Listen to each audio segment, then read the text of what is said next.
जाता है। वैसे ही हो यदि मन चंगा सुख की गंगा ले आता है। जैसे चलता पीछे पीछे बैलों के चलता जाता है, वैसे ही हो यदि मन चंगा सुख की गंगा ले आता है। सारा जग है मन की माया, मन से ही धूप मन से छाया। सारा जग है मन की माया, मन से ही धूप मन से छाया। प्रमुदित मन शरणं गच्छामि, भज ओशो शरणं गच्छामि। प्रमुदित मन शरणं गच्छामि, भज ओशो शरणं गच्छामि।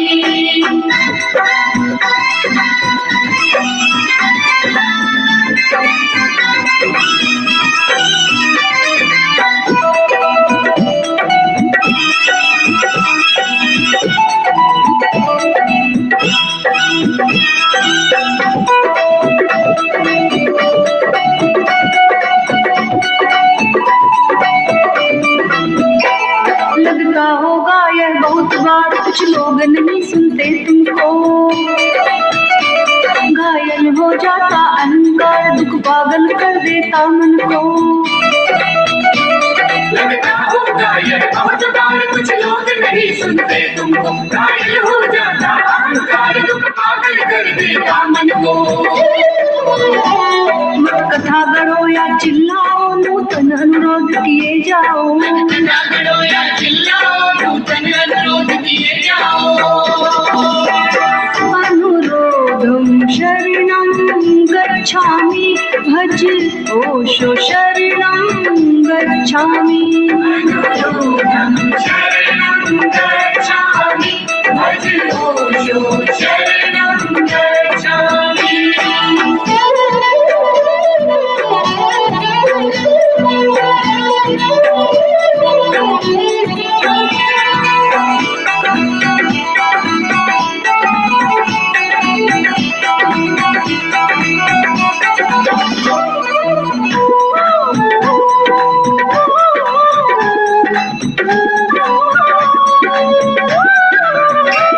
जो नहीं हुआ उसकी खातिर यदि ज्यादा शोर मचाओगे, जो है वह भी खो जाएगा, तुम व्यर्थ करे पछताओगे। जो नहीं हुआ उसकी खातिर यदि ज्यादा शोर मचाओगे, जो है वह भी खो जाएगा, तुम व्यर्थ करे पछताओगे। इसलिए नहीं जो मिला तुम्हें उसके नन्हे हो गिला तुम्हें। नहीं जो मिला तुम्हें उसके नलिए हो गिला तुम्हें। सद्भावं शरणं गच्छामि, भज ओशो शरणं गच्छामि। सद्भावं शरणं गच्छामि, भज ओशो शरणं गच्छामि।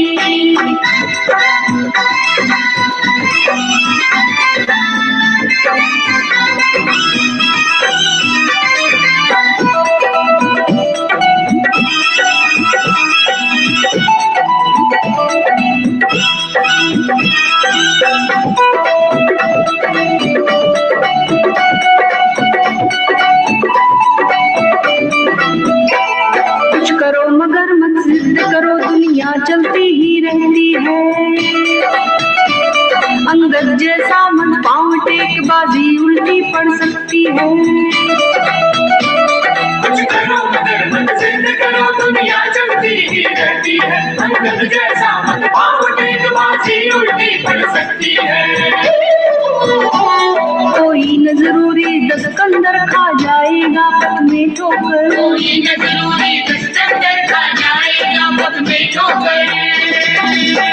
निर्दम्भं शरणं गच्छामि, भज ओशो शरणं गच्छामि। निर्दम्भं शरणं गच्छामि, भज ओशो शरणं गच्छामि। अथ शान्ति शरणं गच्छामि, भज ओशो शरणं गच्छामि।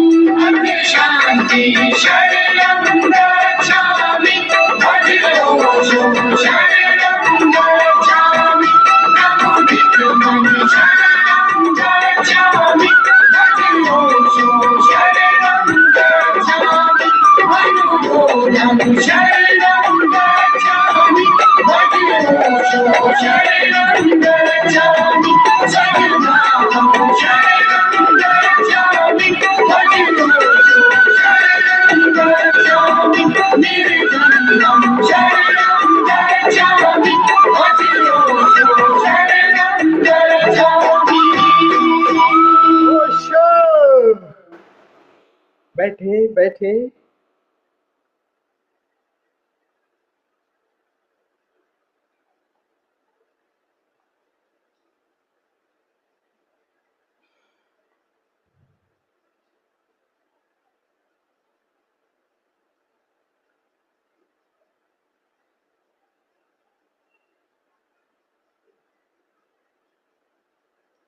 प्रज्ञा एवं ध्यान योग के इस द्वितीय सत्र में आप सभी मित्रों का हृदय से स्वागत करता हूं। आप सभी को प्रणाम करता हूं। हम लोग भगवान बुद्ध के प्रज्ञा सूत्रों को भी समझ रहे हैं और ध्यान की भी यात्रा पर भी चल रहे हैं। ध्यान की गहराई, बुद्ध कहते हैं कि प्रज्ञा और ध्यान दोनों का आपस में गहरा संबंध है। प्रज्ञा समझ हो तो ध्यान गहराएगा और ध्यान गहराए तो आपकी प्रज्ञा और विकसित होगी। दोनों को तो बुद्ध जब अपने भिक्षुओं को ये सूत्र दे रहे होंगे तो सभी भिक्षु, ऐसा नहीं कि सभी ध्यानी हो गए, लेकिन ध्यान की हल्की हल्की झलक होगी तो प्रज्ञा सूत्र भी उनको समझ में आ रहे होंगे। तो इन्हीं प्रज्ञा सूत्रों को समझ, इसीलिए बुद्ध जो है ना, समझ को ज्यादा बल दे रहे हैं कि समझ हो तो ही ध्यान गहराएगा। ऐसे तो हम भी जो सूत्र हैं प्रज्ञा के, वो कहते हैं कि अपनी दृष्टि रखो साफ, जागरण, कर्म, ये सब तो हम ही कर रहे हैं। दृष्टि हमारे पास भी है, जागरण हमारे पास भी है, जाग के हम भी जी रहे हैं, दृष्टि है, और कर्म तो हम भी कर रहे हैं। अगला जो है वो संबंध की बात कह रहे हैं बुद्ध, कह रहे हैं इन सब बातों को, लेकिन इन सब में एक शब्द आगे जोड़ दे रहे हैं, सम्यक। यही विशेष करके हमको इसी सम्यक शब्द, यानी संबंध हो, दृष्टि हो, जागरण हो, कर्म हो, सबके साथ सम्यकता। और सम्यकता का कुल इतना मतलब है कि अभी अभी जहां जागे हो ठीक है, वहां जागरण ठीक है ऑब्जेक्टिव के लिए, लेकिन अपनी सब्जेक्टिविटी का भी ध्यान रखो। दृष्टि जहां रख रहे हो बाहर ठीक है, वो अपनी सब्जेक्टिविटी का भी ख्याल रखो। कर्म कर रहे हो ठीक है, कर्म करो, लेकिन अपनी सब्जेक्टिविटी का भी ख्याल रखो। और अगला जो सूत्र है वो दे रहे हैं सम्यक संबंध का, सम्यक संबंध। और बुद्ध कह रहे हैं कि अगर आप जहां रह रहे हो आसपास वो संबंध अगर आपके ठीक नहीं है, पत्नी है, बच्चे हैं, घर परिवार है, कहीं सर्विस कर रहे हैं, व्यापार में हैं, अगर आपके संबंध गहरे नहीं हैं, संबंधों की समझ आपको नहीं है, तो तब आप ध्यान में गहराई नहीं आएगी और वहां उलझाव आएगा। वहां पर संबंध अगर कट हो गए तो आपका जीवन तनाव से भर जाएगा और तनाव से भरा हुआ व्यक्ति ध्यान में ज्यादा उथला उथला ही रहेगा।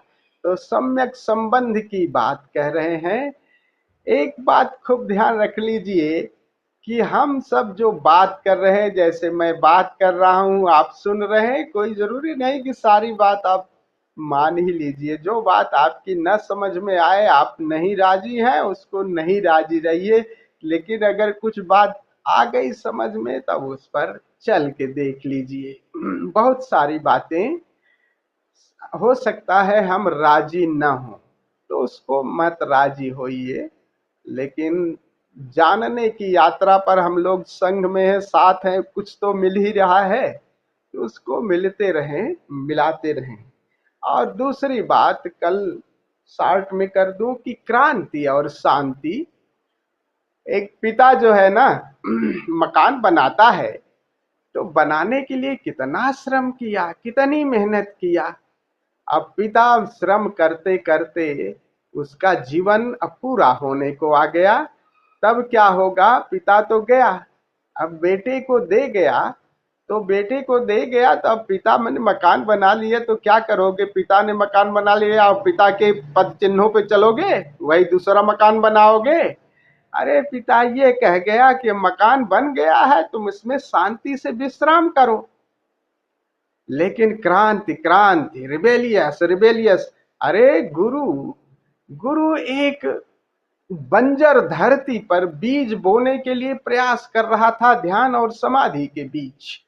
गुरु तो अपनी देह मिटा गए उस बंजर धरती को, अब उस पे ध्यान और समाधि के बीज, और ध्यान और समाधि की जो बीज लगेंगे तब क्रांति करते रहोगे, अब उसी में उखाड़ते रहो, गुरकाई गुड़ाई करते रहो। नहीं, समझ थोड़ा विकसित करो। गुरु अब अगली क्रांति क्या है, अगली क्रांति यही है कि हम उसमें ध्यान और समाधि की जो वैचारिक क्रांति देनी थी, पुराने खंडहर को जो गिराना था वो गुरु गिरा गए, वो सब वो क्रांति दे गए, समझ पैदा कर गए। अब हमें ध्यान और समाधि की क्रांति लानी है, और उसके लिए शांति पूर्वक ध्यान के उन बीज को, समाधि के फूल को खिलाने हैं। तो समझ जब बढ़ेगी तो हम बात गुरु की वही नहीं दोहराएंगे। गुरु अगर देह में हो तो अगली बात करते, लेकिन देह की अपनी सीमा है, तो बदल जाएगी, बात बदल जाएगी। क्रांति के बाद शांति, आधी के बाद फिर एक शांति आ जाएगी, ध्यान और समाधि की बात होगी। तो सम्यक संबंध आसपास, घर में पत्नी है, बच्चे हैं, बॉस हैं, इनके साथ हमारे संबंध कैसे। तो बुद्ध, अभी हम जो सूत्र पढ़ रहे थे, जिस पर हम लोग सुने भी और नृत्य भी किए, गीत भी, उसमें 4 बात कह रहे हैं। पहली बात कह रहे हैं कि शिकायत, जीवन में हम देखें ना, आसपास शिकायत ही शिकायत रहती है कि ये नहीं हुआ, तुमने ये नहीं किया, घर में बच्चों को शिकायत भाव से अहोभाव, चाहे बुरा सा बुरा पति हो, चाहे बुरी सी बुरी पत्नी हो, अगर हम तलाशें उसमें चाहे कितनी भी कुछ भी हो, सारा कुछ, मैं कह रहा हूं 90, लेकिन 1% कुछ न कुछ अच्छाई है। उसी अच्छाई को हम जरा उसके मुंह पे कहें। संबंध कह रहे हैं कि शिकायत, नकारात्मकता पर ध्यान न दो, और जो उसमें अच्छाई है वो अहोभाव है, उसके साथ उसकी पर दृष्टि रखो और उसी को और उसके सामने अभिव्यक्त करो। उसी को कहो, न वाले बात को खत्म कर दो, और जो अच्छी बात है उसके सामने कहो, तो देखो बाकी जो बुरी बात है ना वो खत्म हो जाती है धीरे धीरे। तब देखो 99 को 98 पे लाया जा सकता है, 97 पे। दृष्टि हमें संबंध अगर बनाने हैं, माना कि पति कर्कशा है, माना कि पति बहुत कुछ है, माना कि पत्नी ऐसी है, संबंध नहीं बन रहे हैं, लेकिन उसी पत्नी में पास आई है, पति पास रह रहे हो, कुछ तो अच्छाई होगी। उसी अच्छाई पर अगर हम उसी अच्छाई की उसके सामने प्रशंसा करें, थोड़ी सी अच्छाई की, गलत की बात नहीं, कोई सी भी एक अच्छाई, एक दिन में नहीं निकलेगी, 2 दिन में निकलेगी, 5-7 दिन में निकलेगी, उस अच्छाई पर जैसे ही दृष्टि जाए तैसे ही आप उसकी तुरंत प्रशंसा करने, आहा क्या सुंदर। और कोई भी अच्छी बात करे तो उसकी हम प्रशंसा करें, चाहे बास हो चाहे संबंध। तो आसपास जो है आवश्यक यही है कि हमारे आसपास बच्चे हैं, पत्नी है, घर परिवार है, पिता है, भाई है, बंधु हैं, या सर्विस में कर रहे हैं तो हमारे बॉस हैं। तो इनके साथ जो बुराइयां हैं उनको कहना नहीं है, समझ रहे हैं, न लेना है, लेकिन अच्छाई अगर है तो उसके सामने उसकी प्रशंसा, संबंध अपने आप अच्छा हो जाएगा। तब बॉस जो है ना, पत्नी भी अगर कह देना कि बहुत अच्छा खाना बनाया, क्या सुंदर आज, और अगर ये कह दिया कि आपने बहुत सुंदर खाना बनाया है लेकिन माँ इससे अच्छा, माँ भी बहुत अच्छा बनाती, तब पत्नी गड़बड़ हो जाएगी, तब पत्नी आपसे नाराज हो। ना वाली बात उसके सामने, दूसरे की नहीं, पत्नी सामने है तो उसके सामने उसकी प्रशंसा कीजिए, उसकी बात कोई न कोई जरूर अच्छी होगी। तो हमें संबंध बनाना है तो दृष्टि है पर रखिए, जो नहीं है आसपास ये हमें प्रयास करना पड़ेगा है पर। और वो प्रयास अगर गए तो शिकायत भाव नहीं, नकारात्मक नहीं, जो जो अच्छा है पर ध्यान रखना है। और दूसरी बात क्या है, जो है दृष्टि, और दूसरी है कि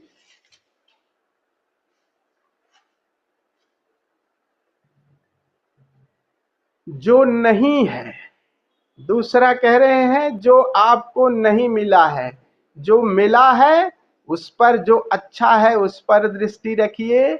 और जो नहीं मिला है, जो नहीं है उसके लिए आपको प्रयास करना है। पहली बात तो जब नहीं मिला है, क्या हमें उसकी आवश्यकता है? अगर आवश्यकता है तो उस पर हमें प्रयास करना है। दूसरा सूत्र दे रहे हैं, कह रहे हैं जो है उसका, पहला सूत्र है कि जो है उसका हमें सम्मान करना है। दृष्टि नहीं है पर नहीं रखनी है कि उसके सामने वाले के इस पे क्या क्या बुराइयां हैं, बुराइयों पर अगर ध्यान रखोगे तो संबंध नहीं बनेंगे। हम बार बार कहेंगे तुम में ये है ये है, तब वो पत्नी जो है आपकी नहीं सुनेगी, पत्नी नहीं सुनेगी। भले कमजोर हो लेकिन भीतर से वो आपकी विरोध में हो जाएगी, पति विरोध में हो जाएगा, बॉस विरोध में हो जाएगा, सबॉर्डिनेट बच्चा विरोध में हो जाएगा, बेटा विरोध में हो जाएगा।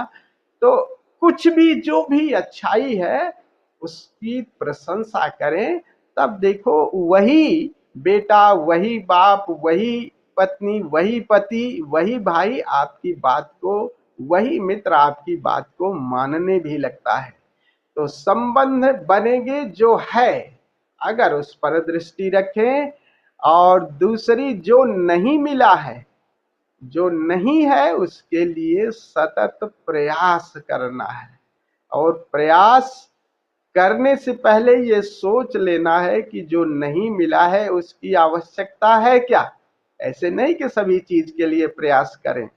एक गाड़ी चाहिए, गाड़ी की जरूरत है क्या, प्रयास करिए, और प्रयास करिए, सतत प्रयास करिए, लेकिन उसके साथ, प्रयास के साथ तनाव मत लीजिए। जो नहीं मिला उसके लिए प्रयास करना है लेकिन तनाव नहीं उसके साथ कि ये मिलेगा कैसे, नहीं मिलेगा। हाँ, उसके लिए आपको प्रयास तो करना है, लेकिन परिणाम बहुत जल्दी आ जाए इसके लिए थोड़ा सा हमें ये नहीं करना है, धैर्यपूर्वक उस पर काम करते जाना है। और दूसरी, तीसरा जो सूत्र दे रहे हैं, शांत। कह रहे हैं बुद्ध जब तुम शांत हो, जब बिल्कुल, तब सक्रिय हो जाओ। अक्सर क्या होता है, हम अशांति में सक्रिय। बुद्ध कह रहे हैं जब तुम शांत हो, जो भी निर्णय लेना है, जो भी बात कहनी है, तो शांत जब हो तब कहो, क्योंकि अशांति में कुछ भी निकल सकता है। और जब अशांत हो, अभी आए हो, आपका तनाव है, अभी आप कुछ हो सकता है कि आप बाहर कहीं तनाव में किसी से विवाद हो गया है, घर में आए हो, अगर उसी समय कुछ भी लोगे, बात कर रहे हैं बच्चे से या पत्नी है, घर परिवार है, तब थोड़ी देर के लिए या तो अलग हो जाओ या कह दो कि अभी जी थोड़ा मेरा मन अशांत है, थोड़ी देर के बाद हम बात करते हैं। उसी समय जी, जी अमृत जी। स्वामी जी डिस्टर्ब करूंगा आप, सॉरी फॉर द डिस्टरबेंस। आप बोल रहे थे अच्छे से कि हाँ एक जगह में पढ़ रहा था तो उसमें कहा गया था कि जैसे परिवार के लोग साथ रहते हैं ना, तो हाँ बाहर एक नोटिस बोर्ड लगाया जा सकता है, जिसमें क्या है कि 4 कलर या 5 कलर लगा सकते हैं। एक हाँ कलर जैसे हरा है तो अभी चित्त शांत है, उस पर वो टिक कर दे, उसके नाम लिख दे। और हाँ वो जैसे आए बाहर से आता है तो अभी उसने अपने ग्रीन वाले पे टिक किया हुआ है कि शांत चित्त है। कोई एजिटेटेड है, परेशान है, तो उसने अपने लाल वाले पे टिक किया हुआ है। तो घर के मेंबर्स देख लें कि भाई अभी ये परेशान है तो उसको डिस्टर्ब नहीं करना है। तो आ, इस तरह से था वो, कि इस तरह हम्म, का एक टेबल बनाया जा सकता है, जिससे हाँ जैसे रोज के हिसाब से अपना कलर वो लगा दे वहां पे कि भाई अभी मेरे को डिस्टर्ब नहीं किया, थोड़ी देर में रेस्ट करूंगा, उसके बाद मैं मिल सकता हूँ। तो उससे क्या होगा कि हर किसी की अपनी, क्योंकि चित्त दशा जो है सुबह से शाम तक हर किसी की परिवर्तित होती रहती है। तो हाँ जब वो शांत हो, मिल सकते हो आपस में, तब मिले, या जो अवेलेबल हो उससे मिले, तो ज्यादा उचित रहेगा। नहीं तो क्या है कि एजिटेटेड स्टेट में जब अपन बहुत परेशान हैं, तब तभी सबसे ज्यादा खटर पटर होती है, फिर उसको संभालना, रिपेंट करना, ये सब चीजें हैं। बहुत सुंदर। देखिए, हमारी बात को ही डिटो कर रहे हो ना, या हाँ, बहुत सुंदर। चलिए ठीक है, डिफरेंसेस नहीं भी, मतलब और अच्छे ढंग से एलोबरेट कर दिया डॉक्टर अमृतो जी ने, स्वामी अमृतो जी ने, कि इस तरीके से अगर मेंबर्स, वो कह रहे हैं कि मेंबर्स अगर कोई अशांत है तो वो मेंबर्स अपना डाल दे कि मैं भाई अशांत हूं, तो वो टिक कर देगा कि अभी मेरे से बात कर लो, तो घर के मेंबर समझ जाएंगे यार अभी उसको शांत रहने दो। बात कुल इतनी है कि अगर हम अशांत हैं, तब संबंध को ज्यादा बात बात संवाद तब नहीं होगा। अशांत है तो विवाद ही होगा, क्योंकि वो पीछे से ही हम कचरा लेके आए हैं, और अभी कोई बात अगर कह दिया कि सुनो जी, पत्नी ने कहा कि चलो आज चलते हैं, सामान लेना है बच्चों का, और पति पहले से ही झुझलाया हुआ है, तुरंत ही वो भड़ाक से कर देगा, तुरंत। तो या तो पति ये कह दे कि सुनो जी, अभी जरा मेरे बॉस ने कुछ ऐसी बात की दी है, मन अशांत है, थोड़ी देर में हम बात करते हैं, ऐसा भी कह सकता है, पत्नी राजी भी हो जाएगी, थोड़ी देर में वो संवाद घटित हो सकता है। लेकिन अशांति में अभी तरंग है, उस समय वो होश उतना अभी नहीं है, अभी हमने उतना होश साधा नहीं है, तो अभी वो तुरंत जो है बात बढ़ जाती है। तो बात कहाँ बढ़ती है? बात तीन जो है ना, वो मन, वाणी और कर्म, मन, वाणी और शरीर, ये तीन पर आती है। पहले किसी ने कोई बात कही, आपके मन में आई, और फिर वो वाणी में अभिव्यक्त होती है, तो मन में आई, और जब वाणी पे आ रही है वहीं आपको रोकना सरल हो जाएगा। और कब होगा सरल?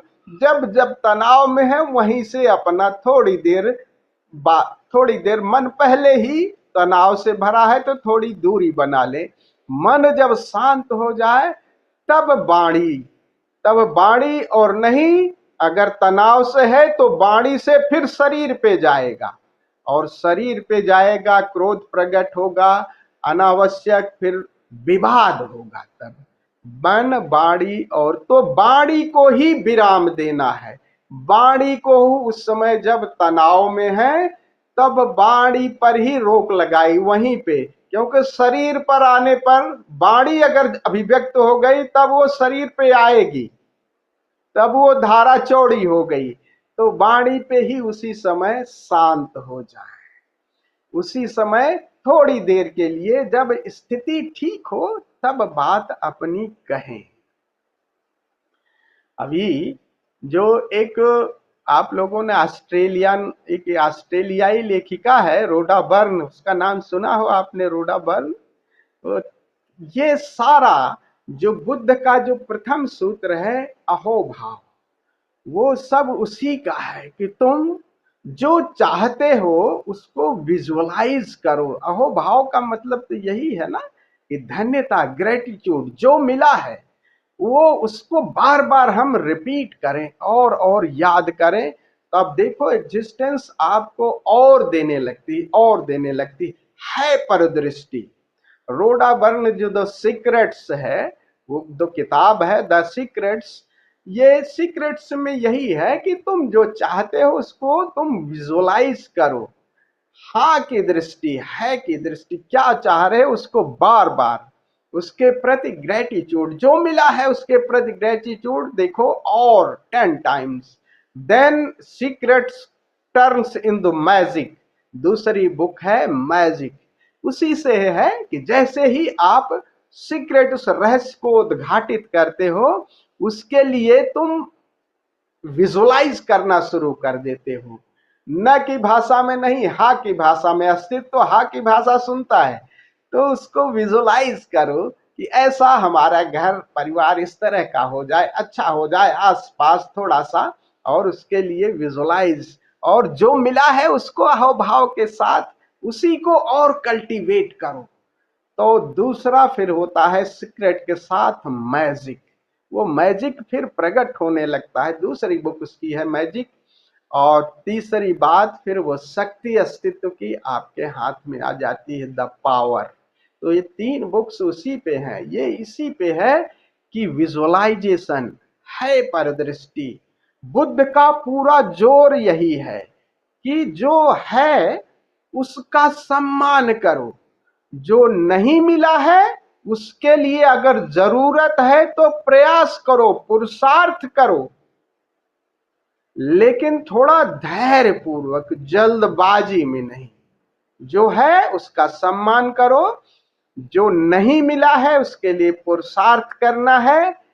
और तीसरी बात कह रहे हैं कि जब तुम संवाद करना चाह रहे हो तो शांत हो, तभी कोई बात अगर कन्वे करना चाह रहे हो, अशांत हो, बेचैन हो, तब थोड़ी देर के लिए हट जाओ, चाहे बॉस हो, चाहे सबॉर्डिनेट हो, चाहे घर का कोई मेंबर हो, उनके साथ थोड़ी सी दूरी बना लो कि अभी अशांत है, अभी हो सकता है बच्चे को हम डांट डपट दें या संवाद हो जाए, पति संबंध उस समय गड़बड़ हो जाएंगे।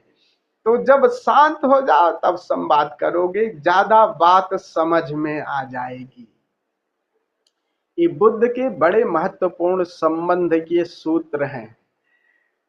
ये जो सारे सूत्र हैं ये सब एक ही बात है। बात तो है असली सम्मा सती। जैसे जैसे जागरण घटित होगा, ध्यान घटित होगा, ये संबंध बुद्ध ने जब कहे होंगे तो जागरण के बाद कहे होंगे। और इन सब में क्या होगा, जैसे ही हम संबंध हमारे अच्छे बनते हैं तो हमारी चेतना एक्सपेंड करती है। आसपास का संबंध जो है, आसपास नकारात्मक भी है, सकारात्मक कहीं तलाशोगे ना, तो वहीं पे हम तलाशेंगे तो एक आध फूल मिल जाता। बस फूल पर दृष्टि रखें। अब दृष्टि जो है, जिंदगी में नकार ही नकार देखेंगे तो अस्तित्व वही कह रहा है ना। द सीक्रेट क्या कह रहा है कि तुम जो मांगोगे वही मिल जाएगा। और अगर नकार नकार, दुनिया बेकार, सब बेकार, ये सब घर परिवार बेकार, सब बेकार, तब वही बुलाओ, कॉल करो फिर उसी को। फिर तब जीवन नर्क हो गया।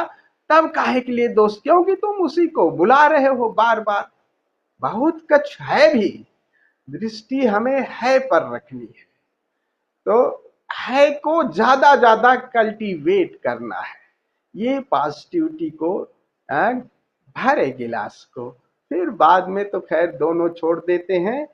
तो ये बात आगे चलती रहेगी और हम लोग संवाद भी करते रहेंगे।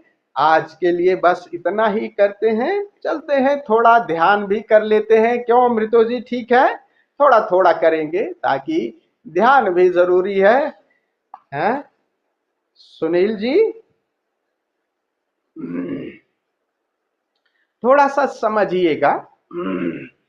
कोई कोई बात कभी कभी ऐसी ना हो तो उसको आप अपने हिसाब से, कभी कोई बात न लगे तो उसको आप अपने हिसाब से, कोई जरूरी नहीं कि सारी बात, हम लोग साधक ही तो हैं, सब अच्छी बात, कोई जरूरी नहीं कि मैं सारी बात अच्छी कहूं, लेकिन जो बात समझ में आ जाए उसे अपनी मान के रख लीजिएगा।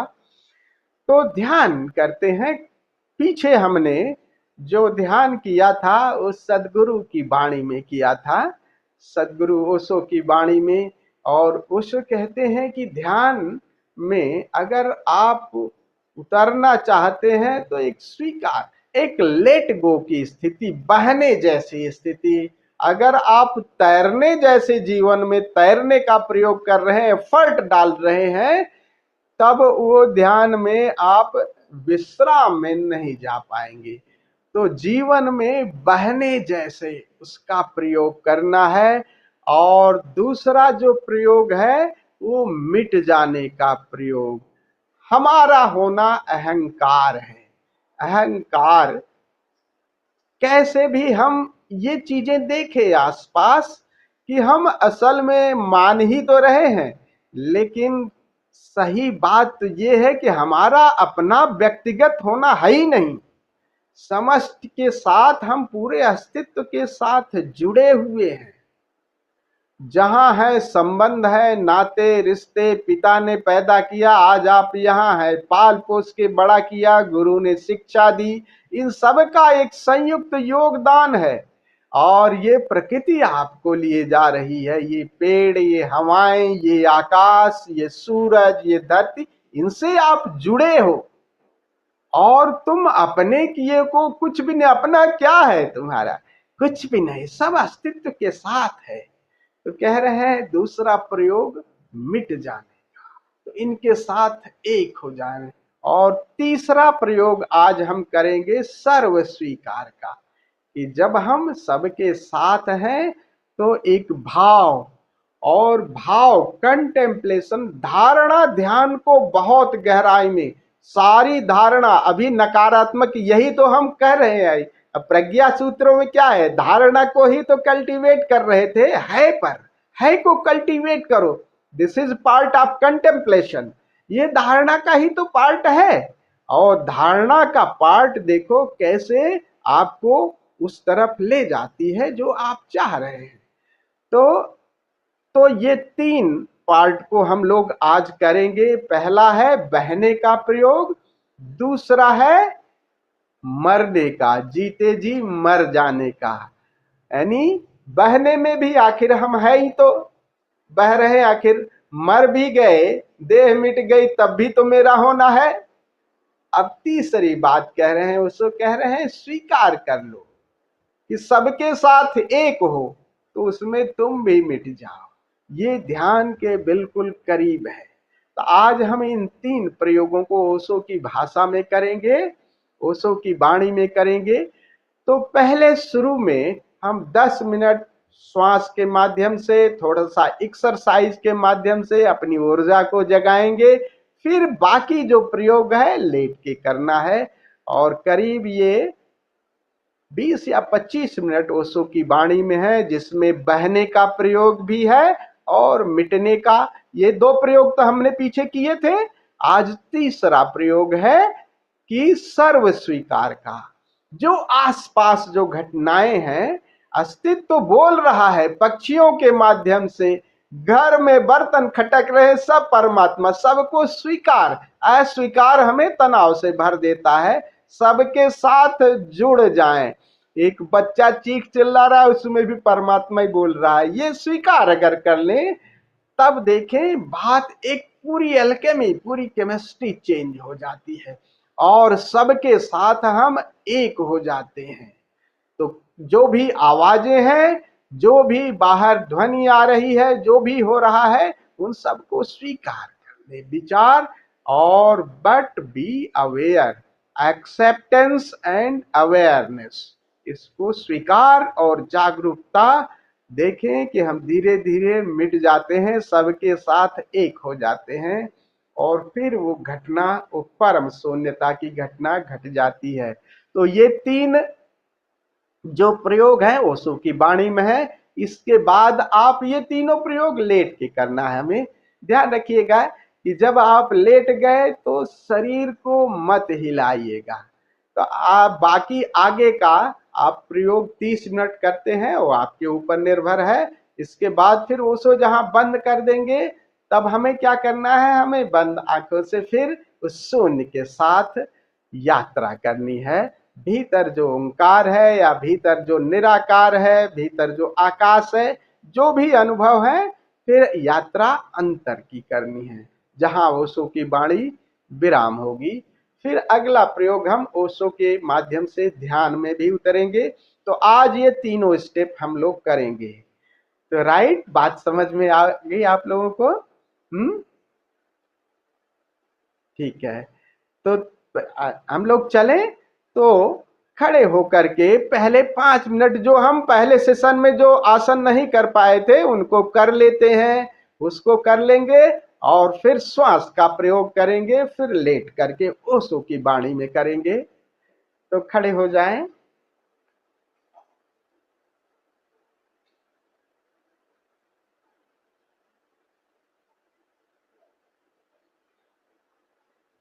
शुरू के 5 मिनट खूब ऊर्जा जगा लें, खास करके स्पाइन से रिलेटेड जो है वो उस क्रिया को जो हमने पहले में सत्र में नहीं किया उसको कर लेते हैं।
Peace. I want to feel calm. I want to feel safe. Peace. I want to feel calm. Merge up.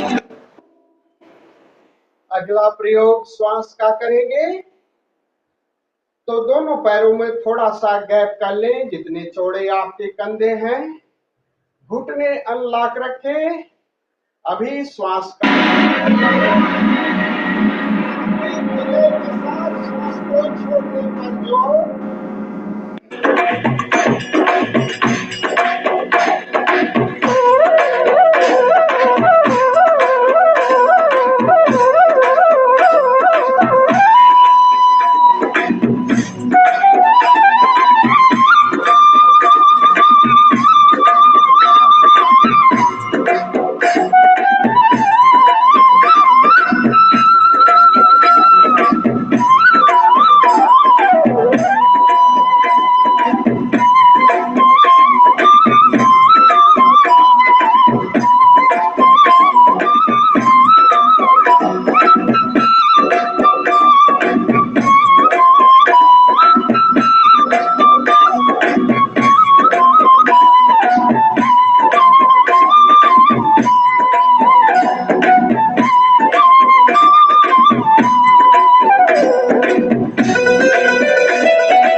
आहिस्ता से प्रकाश बुझा दे, पूरा अंधेरा कर ले। ऊर्जा जग गई है। अभी ओशो की वाणी में हम अगला प्रयोग करेंगे। पूरा अंधेरा कर लें, शरीर को पूरा विश्राम। अच्छा होगा लेट करके प्रयोग करें। यूज योर आई फोल्ड लगा लें ताकि आपको बिल्कुल अंधेरा और अच्छी तरह से अनुभव में आ सके।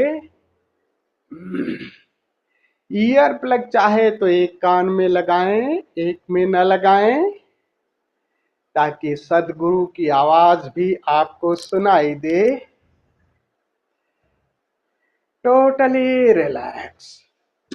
शरीर को बिल्कुल ढीला छोड़ दें और मुर्दे की भांति हो जाएं। अब हिलना नहीं है, बस इस भाव के साथ, सदगुरु की वाणी के साथ भाव में बहना है। जैसे जैसे भाव करेंगे भीतर वैसे ही ऊर्जा अपना काम करने लगेगी। तो अगली वाणी सदगुरु की।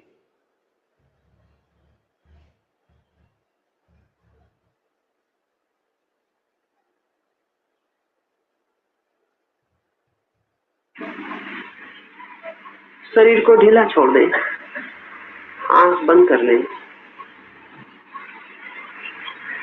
और भीतर एक चित्र उभारें। मन के पर्दे पर देखें, धूप में चमकते हुए, सुबह की धूप में चमकते हुए पहाड़, पहाड़ों के बीच में कल कल बही जाती एक तेज नदी की धार है। गहरी है बहुत, नीला है रंग। पहाड़ चमकते हैं धूप में, नदी का नीलापन चमकता है धूप में, उसकी भागती लहरें और गति चमकती है धूप में। नदी तेज भागी चली जा रही। इस चित्र को ठीक से मन पर स्पष्ट कर लें।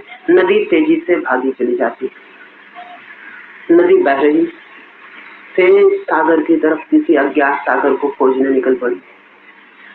ठीक से देख लें नदी के बहने को, चित्र को ठीक से उभार लें ताकि बहना भी ख्याल में आ जाए। नदी कैसे बह रही है ऐसे ही हमें भी बहना है। नदी कुछ करती नहीं बहने में, बस बही चली जाती। अब इस नदी में अपने को भी डाल दें एक मुर्दे की भांति, फिर डूबने का उपाय ही न रहेगा। अपनी लाश को बहता हुआ देखें इस नदी में। अब लाश तैर नहीं सकती, इसलिए तैरने की कोशिश मत करना, तैरने का सवाल ही नहीं। हाथ पैर छोड़कर पड़ गए हैं, मुर्दे की तरह बहे जा रहे, भागे जा रहे, नदी के साथ ही बहे जा रहे। एक 5 मिनट तक नदी में बहने का अनुभव करें ताकि भीतर मन के कोने कोने तक बहने की प्रतीति प्रकट हो जाए। ध्यान का पहला चरण है फ्लोटिंग का अनुभव, बहने का अनुभव।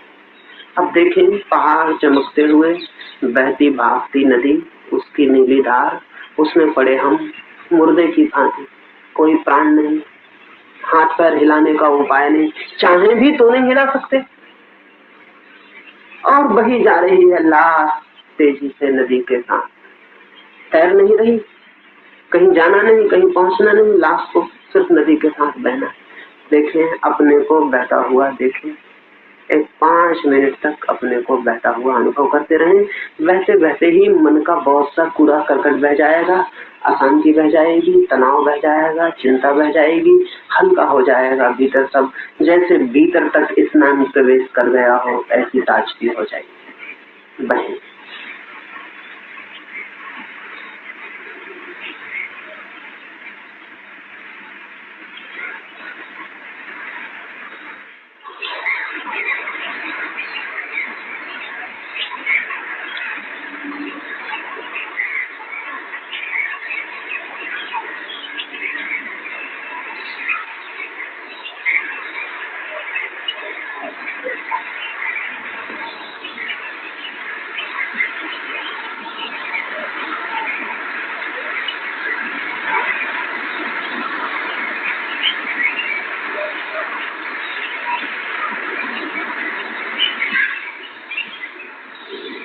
बह जाएं, छोड़ दें अपने को,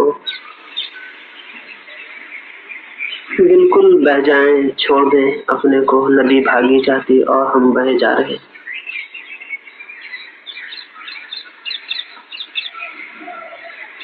धूप में चमकते हुए पहाड़ हैं, नदी की धार है, ठंडी हवाएं हैं, पक्षियों के गीत हैं और हम बहे जा रहे, बहे जा रहे। छोड़ दिया अपने को एक मुर्गे की भांति, नदी भागी चली जाती, उसी में हम बहे चले जा रहे।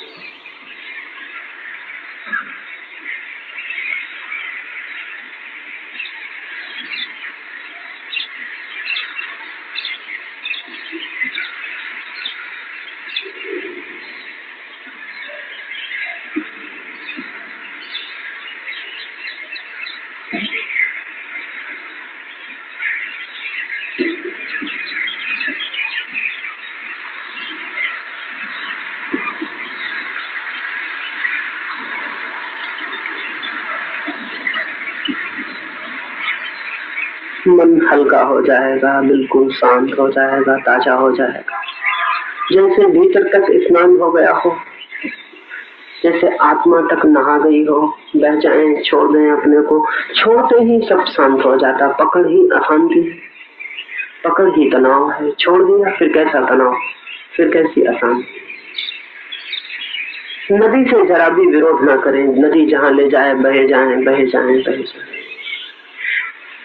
नदी डुबा दे तो डूब जाए, नदी बहा दे तो बह जाए। छोड़ दें अपने को, भागे चले जाएं नदी के साथ।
बहे जा रहे हैं, बहे जा रहे हैं। बहने के इस अनुभव को ठीक से समझ लें।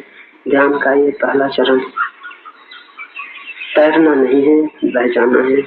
लड़ना नहीं है, छोड़ देना है। फिर जो हो नदी जहां ले जाए ले जाए।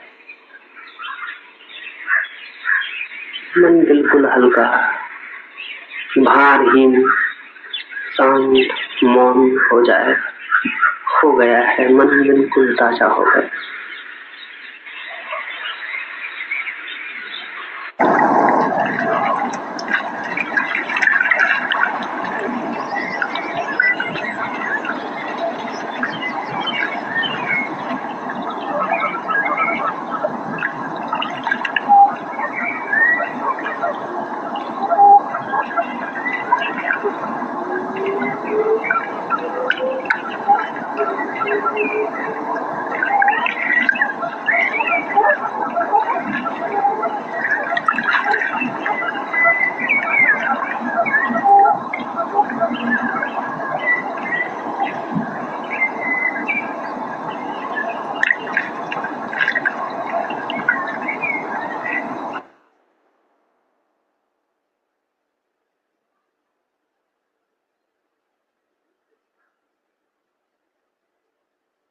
अब दूसरे प्रयोग में उतरे।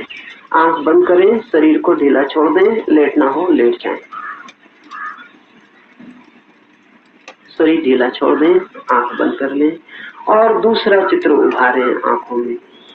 चिता जल रही है, मरघट पर है, सुनसान मरघट। अचानक आज लोगों से भर गया है। आपके परिजन, मित्र, बंधु सब इकट्ठे।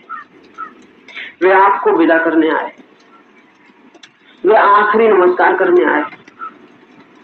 चिता जल गई है, आपकी अर्थी रखी, चिता में लपटें उठने लगी। चिता की लपटें आकाश की तरफ दौड़ी चली जा रही हैं, चमकती लाल लपटें जो सब कुछ जला डालेंगे, जो कुछ भी बचने न देंगे, जो सब मिटा डालेंगे, वे आकाश की तरफ आगे चली जा रही है। चिता पूरी सुलग गई है, आग पूरी पकड़ गई है। अब आपकी अर्थी खोली जा रही और आपकी लाश को आपके प्रियजन चिता पर रख रहे। आप ही को रखा जा रहा है। ये किसी और की चिता नहीं, आपकी ही चिता है।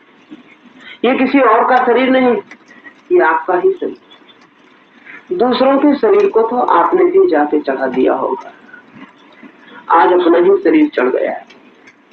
आग बढ़ती जा रही है, शरीर ने भी आग की लपटें पकड़ ली, शरीर जल रहा है। देखें 5 मिनट तक अपने ही जलते हुए शरीर को देखें। अपने को ही जलता हुआ देखना बड़ा अनुभव। अगर ठीक से देख लें तो हम दूसरे ही आदमी हो जाए। अपने को ही चिता पर देखना बड़ा गहरा अनुभव है। अगर ठीक से ख्याल में आ जाए तो बाद में हम वही आदमी कभी नहीं हो सकते जो चिता पर चढ़ने के पहले थे। कुछ तो हमने जल ही जाएगा, कुछ तो हमने नष्ट ही हो जाएगा। देखिए लपटें बढ़ती जा रही हैं। अंधेरी रात के पर्दे पर चमकती लाल लपटें आकाश की तरफ भागती हुई। मित्र परिजन घेरा बांधकर खड़े हैं दूर जरा, अब उतने पास नहीं जितने सदा पास थे। लपटों के पास कौन होगा और मरते के पास कौन होगा और मर गए के पास कौन होगा। दूर खड़े हैं घेरा बांधकर, लपटें उनको झुलसाती हैं, वे और दूर हटते चले जा रहे हैं और लपटें बढ़ती चली जा रही हैं। और आप जल रहे हैं, आप जल रहे हैं। जाने मैं जल रहा हूँ, नष्ट हो रहा हूँ, समाप्त हो रहा हूँ, मर रहा हूँ। 5 मिनट तक देखते हैं।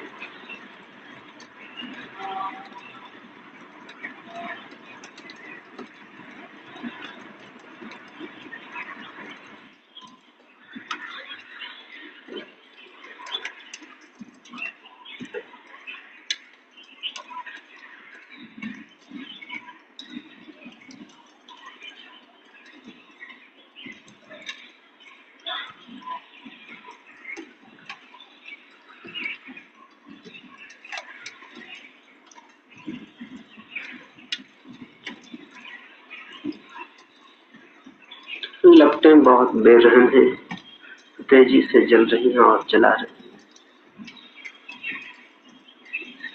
लपटें बहुत तेज हैं, सब झुलसा जा रहा, सब राख हुआ जा रहा।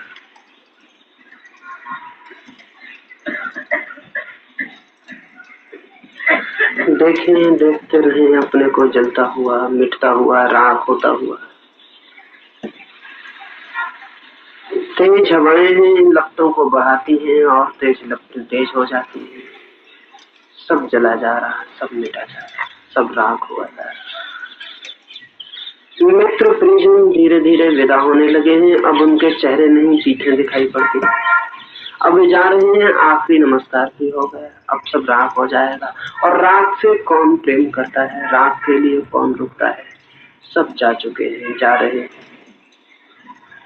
अकेले रह गए हैं। लाश के जले हुए टुकड़े पड़े हैं, राख पड़ी है, लपटें हैं, सुनसान मरघट है, अंधेरी रात। धीरे धीरे लपटें भी बुझ जाएंगी, अंगारे भी बुझ जाएंगे, अंधेरे में दबी राख पर पड़ी रह जाएगी। देखें सब राख हुआ जा रहा।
लपटें बुझ गई हैं, अंगारे बुझ गए हैं, राख का ढेर पड़ा है।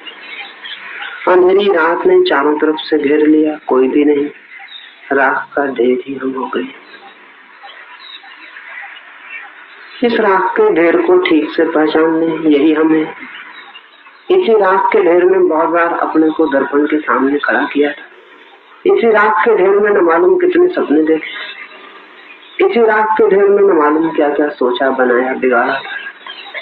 इस राख के ढेर को ठीक से समझ लें, देख लें, पहचान लें, मिट्टी मिट्टी में वापस लौट गई। मिट जाने का अनुभव ज्ञान का दूसरा चरण। जो मिट सकता है वही प्रभु को पा सकता है। जो मिटने में असमर्थ है वो उसे पाने का पात्र भी नहीं। देख लें, इस राख के ढेर को ठीक से प्रभु के चरणों में यही समर्पित करना है। अपनी ही राख, अपनी ही मृत्यु, अपना ही मिट जाना, और उसके द्वार खुल जाते हैं। राख का पड़ा हुआ ढेर है, मरघट है, सुनसान अंधेरी राख है, और ये राख का ढेर और कोई नहीं, हम ही। सब समाप्त हो गया। अपने को ही मिटते हुए देखा है, समाप्त होते देखा। रूप तो मिट गया, अब अरूप रह गया है। आकार तो मिट गया, अब निराकार रह गया। देह तो मिट गई, आत्मा ही रह गई। इसे ठीक से पहचान ले।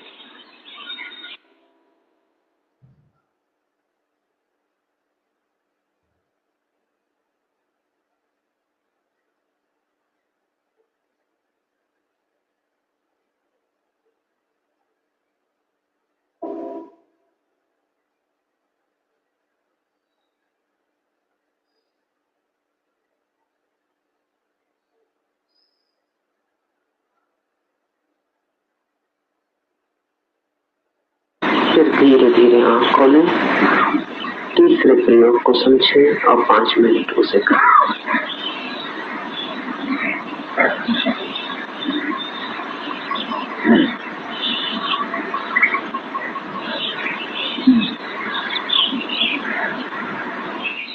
तीसरा प्रयोग और भी गहरा प्रयोग। पहले प्रयोग में हम बहते हैं लेकिन होते हैं, ना बहने में भी हम कुछ किए होते हैं, तैरते नहीं है लेकिन फिर भी होते तो हैं। दूसरे प्रयोग में मिट जाते हैं लेकिन हम नहीं मिटते हैं, और सब मिट जाता है फिर भी गहरे में जो हम है वो फिर भी हम शेष रह जाते हैं, बाहर खड़े। तीसरे प्रयोग में और भी गहरी दिशा में प्रयोग करना है। अब एक ही हो जाना है उस सबसे जो है। पक्षियों की आवाजें हैं, वे पक्षियों की नहीं, हमारी ही आवाजें हो जाएंगी।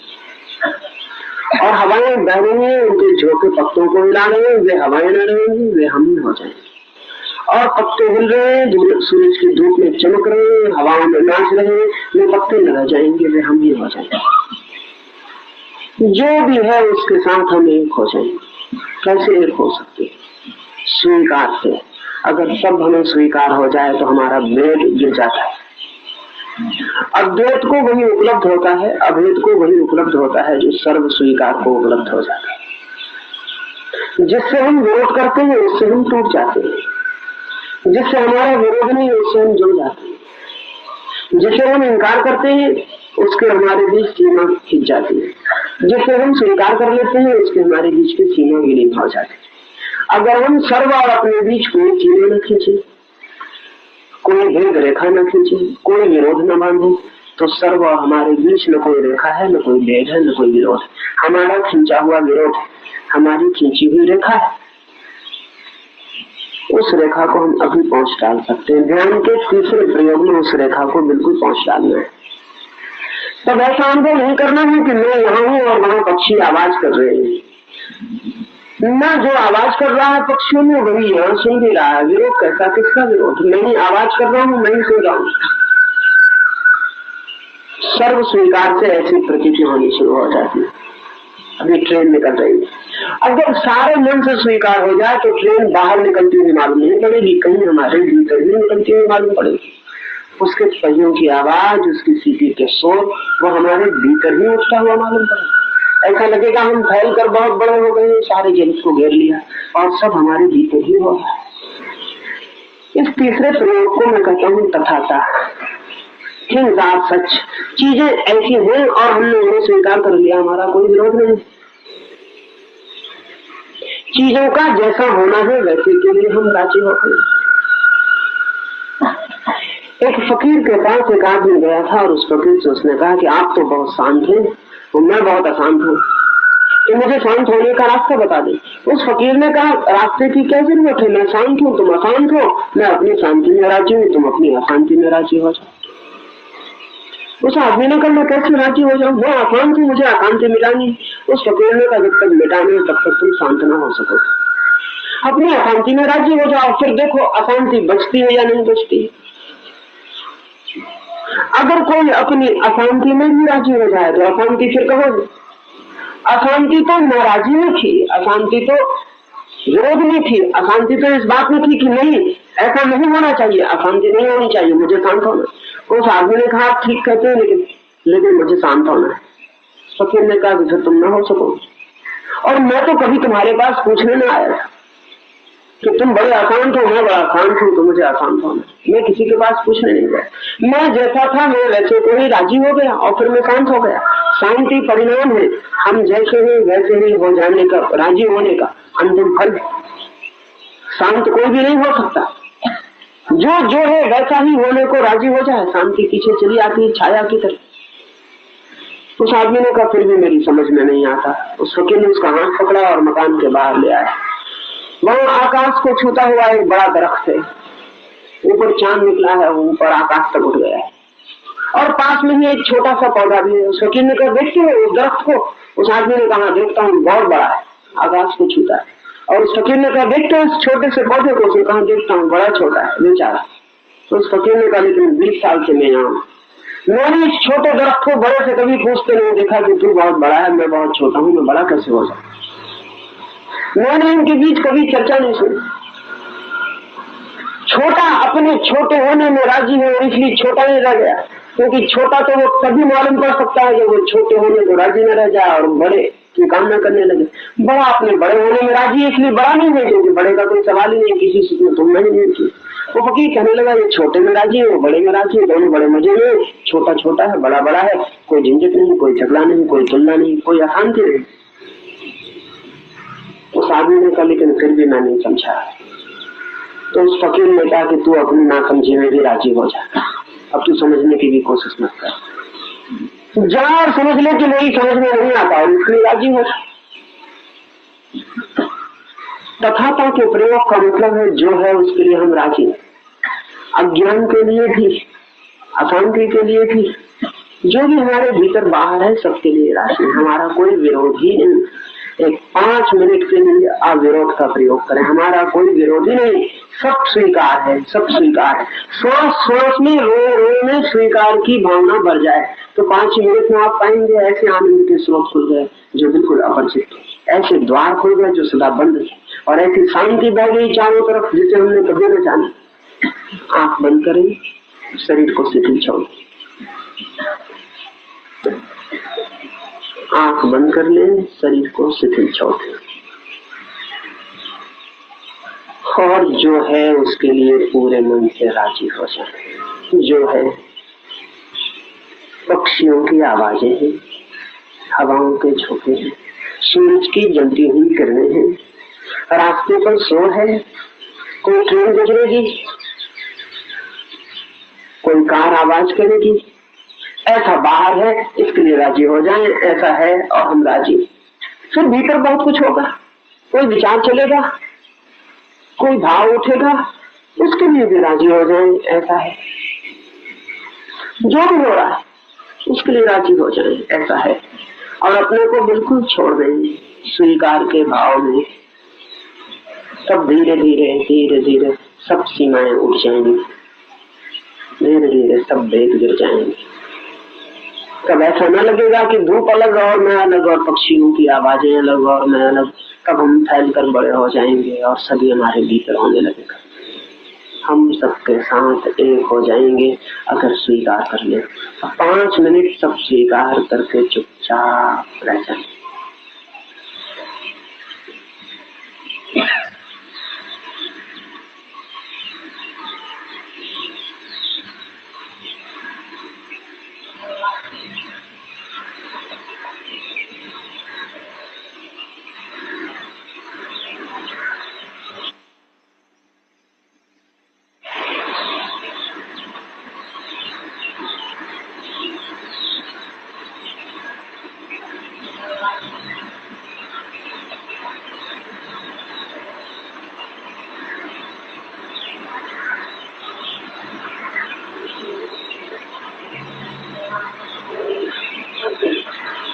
स्वीकार स्वीकार, श्वास श्वास में एक ही भाव, सब स्वीकार है।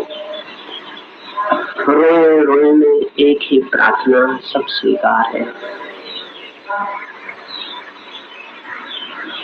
श्वास श्वास में एक ही निवेदन, सब स्वीकार है। रोए रोए में एक ही पुकार, सब स्वीकार है। सब स्वीकार, सब स्वीकार।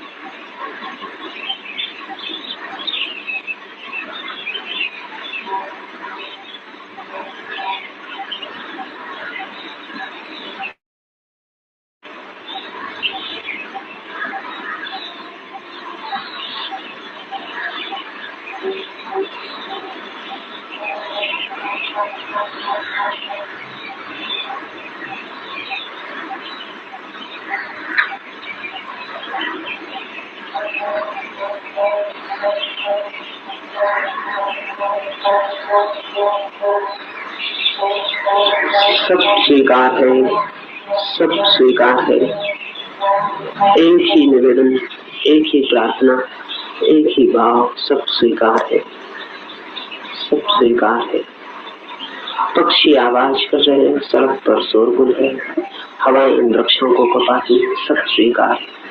सूरज की तेज किरणें माथे पर पड़ती, सब स्वीकार।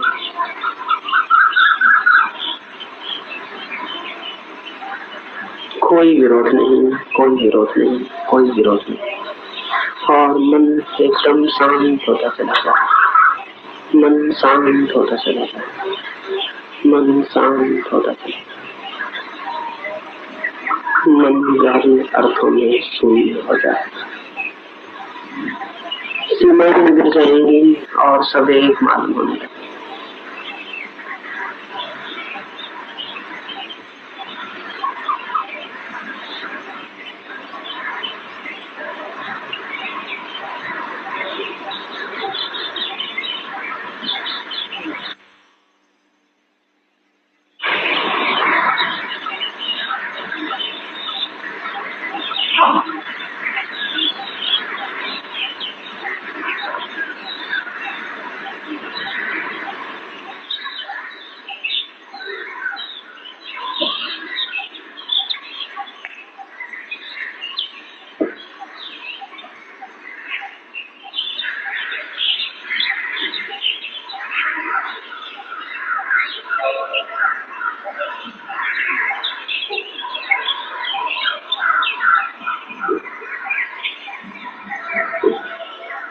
सब स्वीकार है, सब स्वीकार है। जैसा है और हम उसके लिए राजी हैं।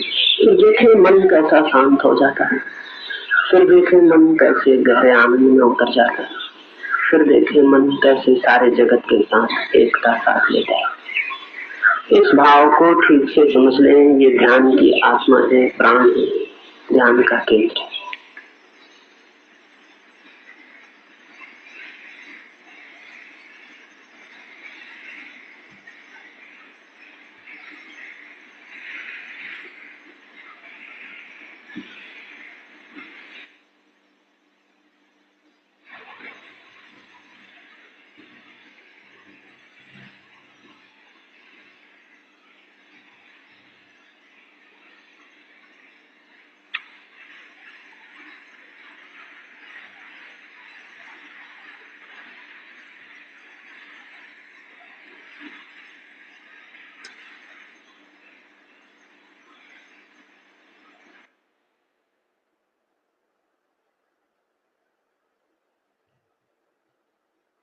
अब जब तक आपकी मौज करे इस शून्यता का मजा लें,